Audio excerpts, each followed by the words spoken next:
এখন আসল প্রশ্ন হলো, পাগল কি আমি নাকি তারা? না, তুমি মোটেও পাগল না, বরং যারা তোমাকে পাগল বলে তারাই পাগল। আমি এখন আর এসব নিয়ে ভাবি না, আমি যেমন আছি তেমনই থাকবো। পাগল হলে পাগলই সই। আমাকে যদি এমনিতে কেউ ভালোবাসে ভালোবাসবে, না বাসলে নাই। কেন তোমাকে ভালোবাসবে না? তুমি তো ভালোবাসার মতোই একজন মানুষ।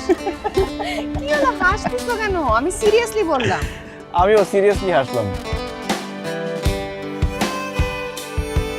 আচ্ছা, তোমার কাছে প্রেমের অর্থ কি?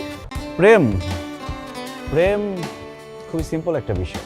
মানুষ যখন প্রেমে পড়ে তখন প্রথম প্রথম তার কবিতা ভালো লাগে, বাদামের খোসা ছাড়ানোর শব্দ শুনতে ভালো লাগে, কিন্তু যখন বাস্তবতার মুখোমুখি হয় তখন বাদামের খোসা থেকে কবিতা বেরিয়ে আসে, তখন আর কিছুই ভালো লাগে না।